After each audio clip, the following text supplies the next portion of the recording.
Quem é você? Eu sou o Léo, como diz a minha filha mais nova, cara de pastel. Sou pai há 8 anos, sou pai da Clarice e da Alice. A Alice tem 4? 5? Alice, eu não sei a idade da... Fez 5 agora, fez 5 anos. O tempo voa, cara, a gente começa a perder as contas. E a Alice e a Clary vai fazer 9 agora, em agosto. Bom, eu sou o Luciano, já sou pai há 28 anos. A minha filha é a Érica e a mais nova é a Laura, com 22. Então, Cirilo, eu sou pai da Camila. Ela tá com 13, vai fazer 14 anos agora em setembro. Meu nome é Rodrigo. Sou casado com a Érica, né? Então somos os pais da Camila.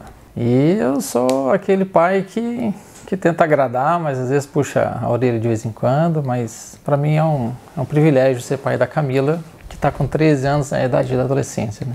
Bom, meu nome é Rubens Reis. Eu sou pai da Giovana Reis e da Gabriela Reis. Sou pai da primogênita há 22 anos. O que mais mudou na sua vida quando você se tornou pai? O que mais mudou na vida é a responsabilidade, né? Embora eu sou um cara muito de boa, sabe? Levo umas carcadas todo dia da minha esposa, porque eu sou muito tranquilo. Eu sou um pai, não sei, muito molengão, né? Me tornar pai foi uma realização pessoal. É um ciclo da vida que eu acho bem importante. Pai é uma palavra com 3 letras, uma palavra tão pequena, mas que traz um grande significado. Então, mudou a responsabilidade, o compromisso, né, de querer trazer proteção, trazer educação, saber criar as filhas, né? E o que mudou entre ser pai e ser avô? São fases diferentes, as 2 fases são boas, né? Não dá para dizer qual que é melhor, mas sendo avô agora você está mais desacelerado, né? Do que na época quando eu fui pai. Eu acho que o senso de responsabilidade, de saber que tem uma vida que depende de você durante muitos anos da vida dela. Uma coisa que é muito comum, eu falo, é mudar a rotina, né? Acho que quando porque é só filha única, né? Então quando você não tem filho, você tem uma vida totalmente diferente. Aí quando você passa a ser pai, aí você vê um ser totalmente dependente de você. Que uma das coisas que não é algo muito bom, mas que me marcou bastante, foi um período de uma semana que teve que revezar eu como pai e a Larissa como mãe. Uma semana a gente teve que passar no hospital com a Clarice. E nesse período eu senti uma dependência enorme dela com a gente. Então o nosso senso de pai, de conduzir a vida delas, foi assim surreal. De um ponto triste, mas de outro ponto de orgulho meu pessoal de estar conseguindo ser pai.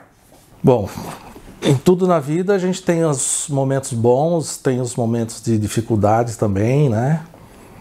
Posso falar um de cada um aqui, talvez. Um momento difícil foi quando a gente foi assaltado e o ladrão entrou com a gente em casa, colocou a gente no quarto, né? Então foi bastante difícil, mas a gente ficou bem unidos ali em oração e graças a Deus, né, tudo deu certo, foi resolvido tranquilamente. E um momento bastante marcante, né, são nossas viagens, tempos que a gente passa junto, desde criança, eu sempre procurei ter esse tempo de qualidade com as filhas, né, e talvez uma das mais marcantes tenha sido a nossa viagem, a primeira que a gente teve a oportunidade de fazer internacional, foi bem bacana. O que marcou mais a minha trajetória, assim, foi o nascimento da Giovana, minha primeira filha. Claro que filha a gente ama 1, 2, 3, 4, 5, 10, quando tiver, né? Mas a Giovana, ela foi o momento mais incrível e inesquecível da minha vida. Foi, assim, me deu uma crise de choro muito grande, sabe? Quando eu tive a notícia que ela ia nascer, né? Já é no nascimento, né? A gravidez foi programada, a gente casou, demorou 6 anos, né? 5 anos mais ou menos para a Giovana nascer, mas quando eu tive a notícia, né? Porque a gente estava distante, a Lucimara estava na casa dos pais e eu estava onde eu trabalhava, onde a gente morava. Ela tinha ido para casa dos pais, estava na hora que foi para o hospital, corrompeu a bolsa e que me ligaram, era de madrugada, então eu assim, me deu uma crise de choro, um negócio muito louco, que eu nunca tive isso na minha vida, então isso marcou muito a minha vida, sabe? Foi um negócio que eu não conseguia parar, eu chorava, eu recebia a notícia, mas era um choro de alegria, né? Um choro diferente, e foi importante, foi bom. Aí depois eu fui para lá no outro dia, né? Então, vi minha filha, foi maravilhoso. Então, Cirilo, eu acho que para mim, até para Camila, né? Foi um fato bem interessante. Ela devia ter uns 9 anos. Eu sou meio ruim de data, mas ela devia ter uns 9. E talvez é marcante tanto para ela quanto para quem me conhece, né? Eu sou bem calmo, sou tranquilo. Mas nesses estresses, né, de educar, de criar, se de repente você quer que as coisas sejam diferentes, eu sei que num determinado dia, num momento lá, eu fiquei tão nervoso com a Camila, e nem lembro o que era, talvez era até coisas pequenas, né? E naquela coisa de estourar, para não bater nela, eu chutei a porta, né? E foi um chute tão forte, foi uma coisa tão fora de mim, que eu me assustei com a minha reação, porque na verdade eu nunca tinha feito aquilo. E como ela já estava grande, com 9 anos, acho que o susto dela foi maior ainda, né? Porque ela também não esperava isso de mim. Então isso marcou muito, porque eu falo assim, que é vendo Deus trabalhando, né? Então acho que ser pai tem muito a ver com Deus trabalhando em mim para me transformar, né? A transformação ela começa em mim, porque como que eu quero ser o exemplo para minha filha se eu também não consigo me transformar? Aquilo foi marcante, porque eu falo assim, é você entender que você tem que saber trabalhar o perdão, né? Então depois daquele estresse, daquele susto grande, aí você fica pensando, poxa, o que ela vai pensar de mim, né? Que marcas vão ficar e que provavelmente ficaram. E aí depois que acalmou, aí chamei ela para conversar, pedi perdão, falei que eu estava errado, mesmo que o erro possa ter surgido por alguma coisa que partiu dela, mas nem era tão grave. Então provavelmente o problema estava comigo, né? Então se estava estressado por alguma coisa, você acaba descontando no filho. E muitas vezes a gente acaba fazendo isso, né? Então eu acho que isso foi muito marcante, porque mostrou um lado meu que quase ninguém vê, né? Ninguém aparece, porque eu sou bem tranquilo, de repente você estoura, eu falo assim, qualquer um pode fazer isso, né? Pode acontecer. E foi o que eu tentei explicar para ela. Ó, me perdoa, papai errou, e às vezes acontece, vou tentar não fazer de novo. E eu acho que isso foi marcante justamente por causa disso. Então nos estresses do dia a dia hoje, ela fala respirar fundo, contar até 10, né? 10 mil, vamos dizer, porque às vezes o estresse é grande, mas é acalmar, respirar e explicar. Porque eu acho que o filho também espera isso da gente, né? É mostrar o caminho sem julgar, porque às vezes também, né, se a gente olhar para a nossa história, quer dizer, às vezes a resposta está em nós mesmos, né? Então eu como adolescente eu já ri muito também, né? Então isso faz parte. Qual que é ainda, né? Imagino que seja ainda o seu maior desafio enquanto pai? Então, eu acho que o desafio é justamente esse, é trabalhar a fé no sentido de eu não tenho o poder de transformar a Camila, e eu tenho que entender que ela é diferente de mim, diferente da Érica, né? Às vezes eu falo com a Érica, a gente às vezes fala, poxa, eu não era assim, mas a Camila também não é igual a gente, né? Então, como desafio é mostrar o caminho para ela sem querer transformá-la, né? Mas mostrar a fé que existe um Deus que está com ela, que ela tem que entender que Jesus realmente é um caminho de paz, né? Que o sacrifício dele não foi em vão. Então esse desafio de mostrar o caminho que está em Jesus não é fácil. Eu falo que acho que talvez seja o maior desafio, porque o mundo hoje ele quer te mostrar o contrário, né?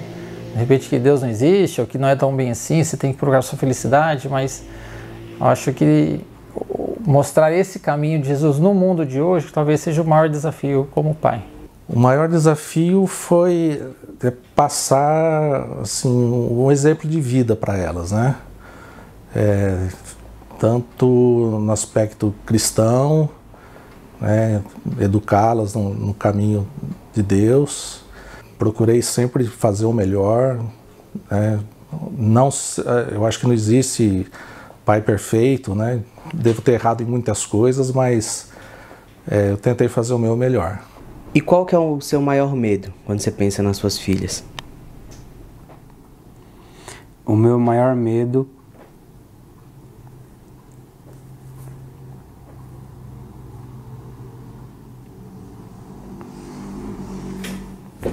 espera um pouco.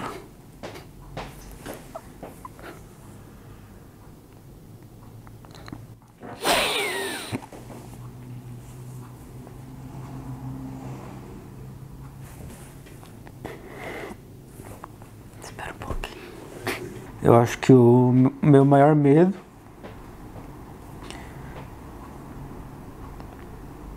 é ver minhas filhas se perdendo no mundo.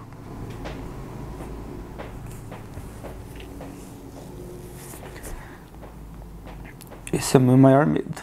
O medo talvez aquela da frustração de não conseguir, né? Porque como eu falei, né? Acho que o mundo ele luta contra aquilo que você quer.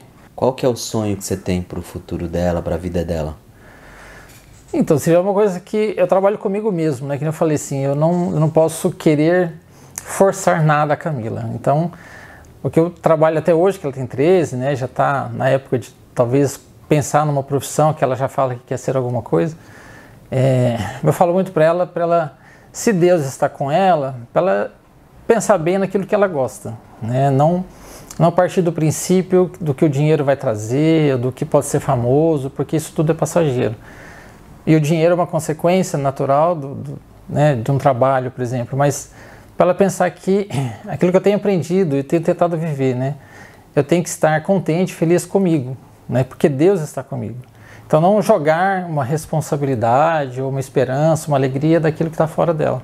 Então as escolhas dela, ela tem que estar bem com aquilo que ela escolher, independente das críticas, do que ela ouvir de fora, né? Assim, a mesma coisa, eu não posso determinar para ela uma coisa que é dela. É onde eu trabalho, eu falo assim, que Deus está com ela. Qual que é um recado, um conselho que você deixaria para quem vai ser, ou até no meu caso, assim, quem sonha em um dia ser pai? Conselho, sim, eu falo, claro que na fé é Deus que determina o tempo para as coisas, né? Não é fácil a gente crer nisso, mas que não deixe passar a oportunidade e não achar que filho é um peso. Olha, o conselho principal que eu dou é crie o seu filho.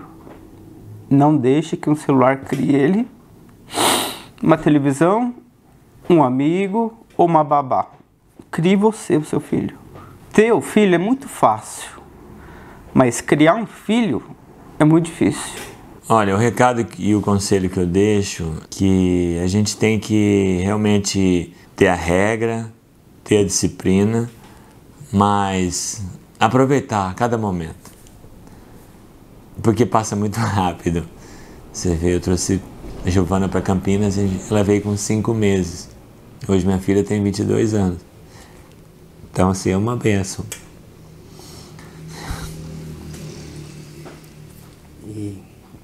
Só que passa muito rápido. Então, assim, o conselho que eu deixo é que aproveite. Se pudesse voltar atrás, talvez eu tinha feito muita coisa diferente, né? Mas eu não me arrependo de nada. É a vida, é um ciclo, né, que segue, né? Mas, no caso, hoje eu falaria para você que aproveite cada dia, assim como o Fábio fala, viva um dia de cada vez, mas aproveita como se fosse um dia épico, né? Eu desejo a todos os pais que aproveitem esse dia com muita alegria, aproveite a família, aproveite seus filhos, desfrute desse momento. Esse é o desejo do meu coração. Feliz Dia dos Pais a todos, quem for tá ouvindo essa mensagem aí.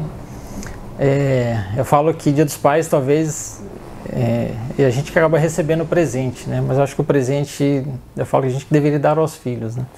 Porque é uma alegria muito grande, é um prazer muito grande poder fazer parte da história de um ser tão pequeno, né? Tão dependente, que tudo aquilo que a gente faz vai ser sempre lembrado na memória deles, né? Então que a gente possa estar sempre fazendo o melhor para os nossos filhos E sempre, óbvio, dependendo do Senhor, porque a sabedoria vem do alto. Feliz Dia dos Pais para todos os pais aqui presentes e que Deus abençoe a cada um de vocês.